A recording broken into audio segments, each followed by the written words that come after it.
The movie begins with In-soo, a man wearing glasses, setting up lights on a stage with a friend. Suddenly, he receives a message on his phone and hurriedly leaves, looking worried. In-soo has received a message that his wife has been involved in an accident. In a rush, In-soo braves a snowstorm to reach the hospital. There, he encounters a beautiful woman crying alone. Though he briefly sits beside her, his focus is on finding his wife's room, and he ignores the woman's tears. Not long after, In-soo stands before his wife, Soo-jin, shocked to learn her condition is critical. This indicates the severity of Soo-jin's accident. Seeking clarity on what happened, In-soo visits the police station. To his surprise, he finds the same beautiful woman he saw earlier. Eventually, In-soo discovers that his wife's accident also involved the woman's husband, as they were both in the same car. It remains uncertain who was driving during the accident, but the police determine it as a case of adultery leading to a tragic crash. In-soo is stunned to learn that his wife was intoxicated, contrary to his belief that she didn't drink alcohol. Following this revelation, In-soo and the woman, So-young, are instructed to collect their spouse's belongings. Among the items, they find a condom, indicating their involvement in an affair, adding embarrassment and pain to the situation. Neither In-soo nor So-young knows how to apologize, as both spouses are equally guilty. Later, they inspect the heavily damaged car together. When So-young reviews the camera she discovered, she hears a woman moaning, devastating her as she watches a video of her husband cheating with In-soo's wife. Meanwhile, In-soo returns home, while So-young heads back to the hospital to visit her dying husband, Kyung-ho. At home, In-soo grapples with intense stress, feeling betrayed by his wife, whom he had tirelessly supported. Frustrated, he even suffers a nosebleed. Uncomfortable living alone, In-soo eventually decides to move out and rent an apartment. Coincidentally, So-young also lives in the same apartment. After settling In-soo returns to the hospital. Earlier, So-young had already gone there. Upon arrival, she briefly checks on In-soo's wife's condition.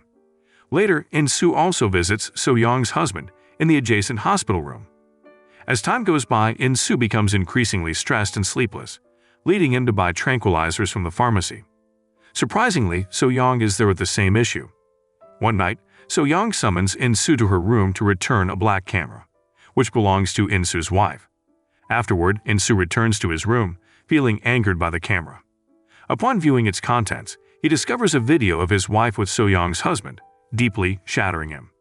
The following day, In-soo confronts his wife, suggesting that perhaps death would be preferable for her. Filled with revenge and resentment, In-soo struggles with conflicting emotions as he faces his dying wife, Soo-jin. Despite her betrayal, he still feels a twinge of pity for her. On the other hand, So-young is also overwhelmed with sorrow, appears like a lifeless corpse without any spirit. However, In-soo approaches her offering words of encouragement. He stresses the importance of moving forward despite the challenges, believing that time will eventually heal wounds. But So-young, deeply wounded, remains indifferent to In-soo's words. Until one day they attend Soo-jin's funeral, though she is still alive in the hospital. Soo-jin's family, ashamed and upholding tradition. They both are seen passing through vast fields until they reach a rural area. But when In-soo and So-young arrive at Soo-jin's family home to perform the death ritual, the family instead drives them away. They both are even accused of adultery. On their way back, So-young breaks down in tears, feeling deeply hurt.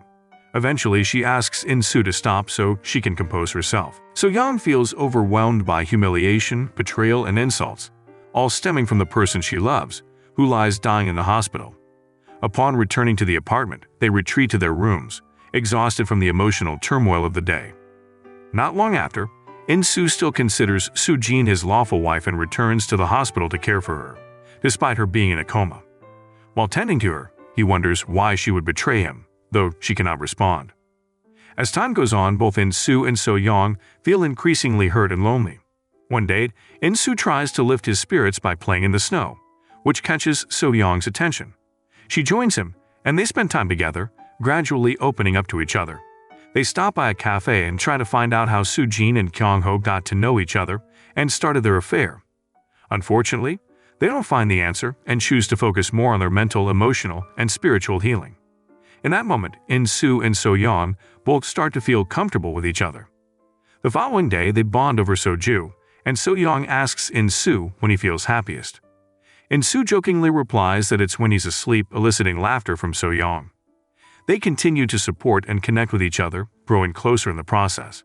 Not long after, In-soo and So-young spend another day together at the beach to relieve stress. The next day, So-young returns to the hospital to see her husband Kyung-ho, who is still in a coma and has not woken up from his sleep, just like Soo-jin, In-soo's wife. Some days later, So-young is seen buying purple flowers from a vendor and unexpectedly gives them to In-soo. This gesture indicates a growing affection between them.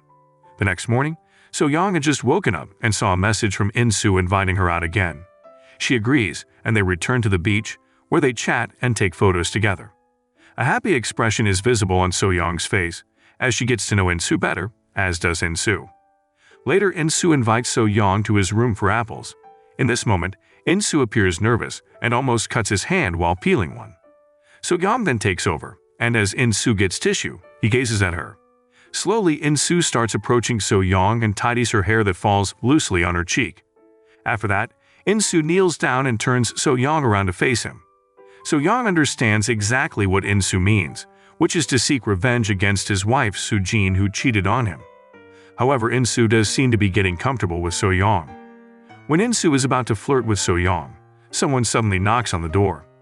Unexpectedly, his father-in-law arrives. In-soo quickly hides So-young in the toilet and welcomes his father-in-law. He then takes him to the hospital to see Soo-jin. However, when they are about to reach the parking lot, In-soo excuses himself, saying he forgot to lock his room and tells his father-in-law to wait downstairs. In-soo then goes back to So-young still in the toilet, hugs her, and strokes her hair on her forehead. While together, they both start to love each other, regardless of their desire for revenge against their spouses, Soo-jin and Kyung-ho. Several days later, they both visit their respective partners, now in separate rooms. So-young sits by her husband, resenting his actions with Soo-jin. When In-soo and So-young reunite, she ensures she looks pretty. However, their time together is interrupted when In-soo receives a call from the hospital, because his wife has regained consciousness. In-soo is forced to leave So-young and immediately go to the hospital. After checking, indeed, Soo-jin has opened her eyes, but it will take a few weeks for her to speak again. As In-soo tends to his wife, So-young watches jealously from afar. So-young then chooses to join her husband and leans on his shoulder. From the outside, In-soo is also secretly watching them. Shortly after, In-soo and So-young's relationship grows complicated as So-young starts avoiding him, despite their mutual feelings. Unfortunately, their circumstances prevent them from pursuing their newfound connection further. In the end, In-soo follows his feelings and arranges another meeting with So-young, who fortunately agrees. The next day, they check into a hotel together, with In-soo gently holding So-young's hand as they enter. So-young has chosen to be with In-soo not out of vengeance against their spouses, but because they genuinely care for each other. As they spend the night together at the hotel, So-young receives a call from the hospital informing her of her husband's deteriorating condition. However, she makes an excuse, saying she can only come the next day due to urgent matters. Despite this, she returns to enjoy their time together with In-soo, and they both appear genuinely happy. The following day, In-soo accompanies So-young to the hospital. So-young feels uneasy when the doctor exits Kyung-ho's room, prompting her to inquire about her husband's condition. Sadly, the doctor delivers the bad news that Kyung-ho cannot be saved. So-young immediately feels guilty and starts crying. After that, So-young goes in to see her husband's face for the last time before he's buried.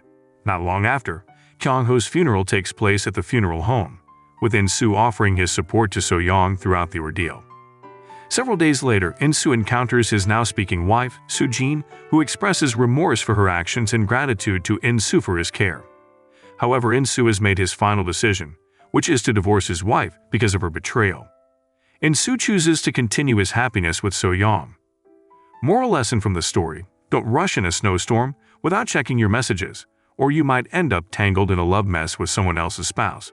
And if you're flirting, watch out for unexpected visitors.